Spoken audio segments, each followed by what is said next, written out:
Waalaikumsalam warahmatullahi wabarakatuh. Di sini kita akan belajar mengenai hadis tentang pemaaf. Sebelum itu kita berdoa terlebih dahulu. Berdoa dimulai. Berdoa selesai. Baik, di sini kita sebelum mulai kita akan absen terlebih dahulu. Muhammad Fadil. Ada Bu. Rama Kurniadi. Ada Bu. Regita Nabila. Ada Bunda. Santi Ramita Sari. Hadir. Sergio Sini. Hadir. Subeki Jagadinata. Cer. Nur Fauzia. Telat. Bunda. Kemana dia? Caban. Hijau. Woi, mana Hamida. Kecaban. Kecaban. Lagi jalan. Alasan.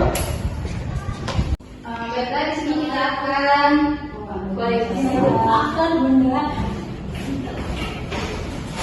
kita lanjut. Di sini kita akan membahas tentang akhlak kalimah yang al-afu, yaitu yang maha pemaaf. Di sini ada yang tahu pengertian lain dari al-afu?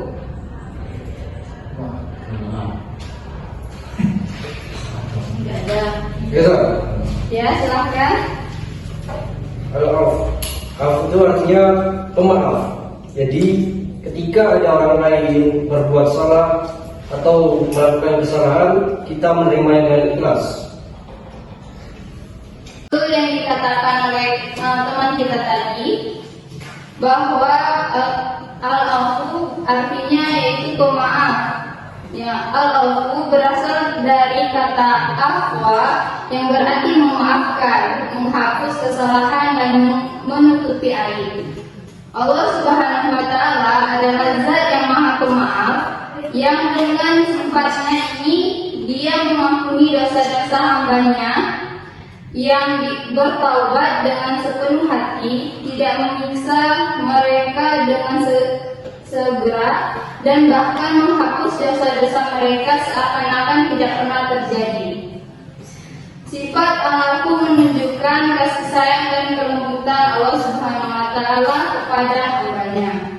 Hadis mengenai sifat al-afu ini yang berbunyi yaitu An Abi Hurairah radhiyallahu anhu anna Rasulullah sallallahu alaihi wasallam qala ma naqasat shadaqah min mali wa ma zadallahu abdan ba'wi illa inza wa ma tawada'a hadun lillahi illa rafa'ahu rawahu muslim.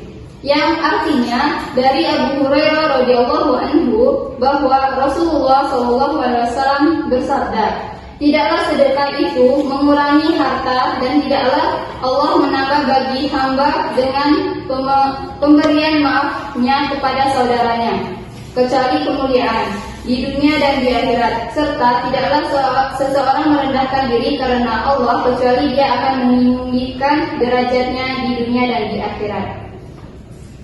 Baiklah, di sini hikmah dari perbuatan al-afu ini yaitu yang pertama, menguatkan iman dan pengharapan kepada Allah Subhanahu wa Ta'ala.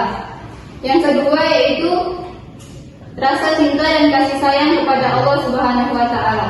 Ketiga yaitu memotivasi untuk selalu bertaubat dan memperbaiki diri. Di sini dulu. Mandi ya. Kemana? Kalau ingin keluar. Saya mau telepon Bu, ada dalam kamar mandi. Maaf. Baik kan? Satu-satu kalau ingin keluar. Siap Bu.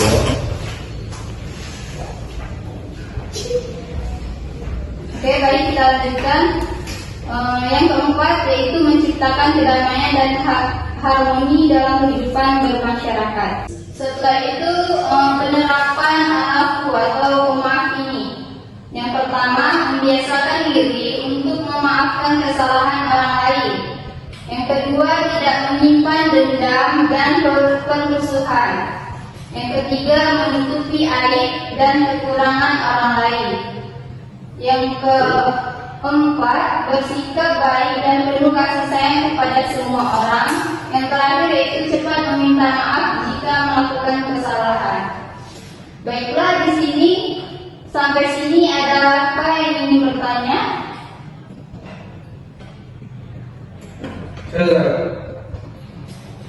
Silakan.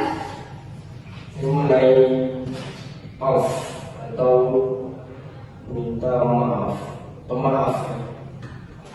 Jadi sikap kita terhadap orang yang bersalah, namun seolah-olah ia merasa tidak bersalah. Apakah dalam hal ini kita itu selaku ibaratnya korbannya yang meminta maaf atau menunggu permaafan dari orang tersebut? Baik, kita tahu dulu. Yang lain, apakah masih ada yang ingin bertanya? Tidak ada, sudah. Servi, Bagaimana cara kita menanggapi apabila kita sudah meminta maaf tetapi orang tersebut tidak mau memaafkan, sedangkan kita tahu bahwa Allah saja Maha Pemaaf. Waalaikumsalam. Masih ada yang ingin bertanya? Tidak, Ibu. Tidak. Jadi yuk, Ya, silakan. berbicara terus. Izin terus. Baik, di sini tadi pertanyaan dari Subaiti, bagaimana tanggapan kita jika orang yang bersalah pada kita, tetapi kita harus menunggu dulu mereka itu meminta maaf atau kita harus memaafkan dia, sedangkan Allah itu maha pemaaf. Bagaimana? Berarti konsep kita meminta maaf terhadap orang yang bersalah itu dibenarkan dalam syariat. Iya. Pertanyaan dari saya tadi, bagaimana menanggapi apabila kita sudah meminta maaf tapi tidak dimaafkan? Jika kita sudah meminta maaf namun tidak dimaafkan, penting untuk menghargai perasaan dan waktu orang lain. Terus tunjukkan perubahan positif dalam tindakan dan sikap kita terhadap orang tersebut, sambil memberikan waktu lagi untuk mereka memproseskan, memaafkan kita. Terkadang permintaan maaf membutuhkan waktu dan kesabaran. Tetaplah konsisten dalam upaya perbaikan diri. Jadi seperti saya sudah bisa dipahami bahwasanya apabila kita tidak dimaafkan maka kita harus bersabar, karena proses memaafkan seseorang yang telah melakukan kesalahan itu bisa dibilang cukup lama untuk menerima kesalahan.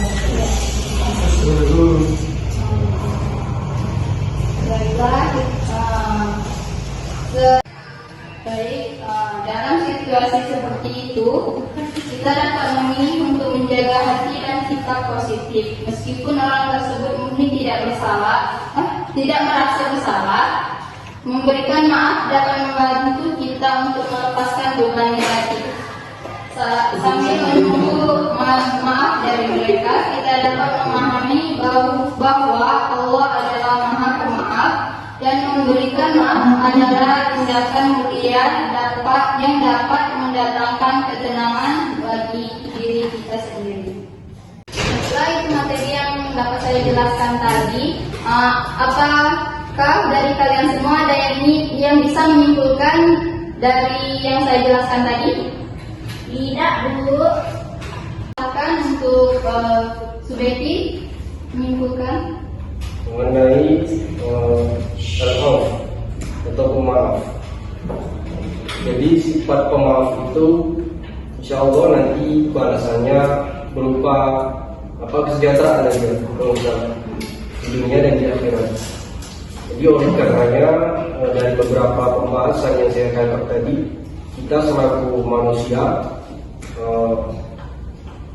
harus senantiasa berusaha memiliki sifat al-auf atau pemaaf. agar hati kita bisa tentram dan bahagia di dunia dan akhirat. Allah saja Maha Pemaaf yang derajatnya lebih tinggi daripada kita. Masa kita sebagai hamba tidak bisa memaafkan kesalahan orang lain. Kemudian mengenai meminta maaf terhadap orang yang bersalah, itu dianjurkan dalam syariat karena hal tersebut akan menimbulkan perdamaian secara berkelanjutan. Yang terakhir mengenai apabila kita sudah meminta maaf namun tidak dimaafkan atau bagaimana ya responnya, itu kita selesai kewajiban kita di situ. Apabila kita bersalah, kita meminta maaf. Untuk selanjutnya urusan dimaafkan atau tidak itu sudah bukan lagi urusan kita, itu urusan orang yang bersangkutan dengan Allah Subhanahu wa Ta'ala. Mungkin demikian kesimpulannya. Itulah pembahasan materi kita kali ini. Lebih dan kurangnya saya mohon maaf. Sebelum kita menutupi, sebaiknya kita membacakan doa kafaratul majelis. Subhanallahumma wa bihamdika asyhadu an la ilaha illa anta astaghfiruka wa atubu ilaik. Terima kasih. Wassalamualaikum warahmatullahi wabarakatuh. Waalaikumsalam warahmatullahi wabarakatuh.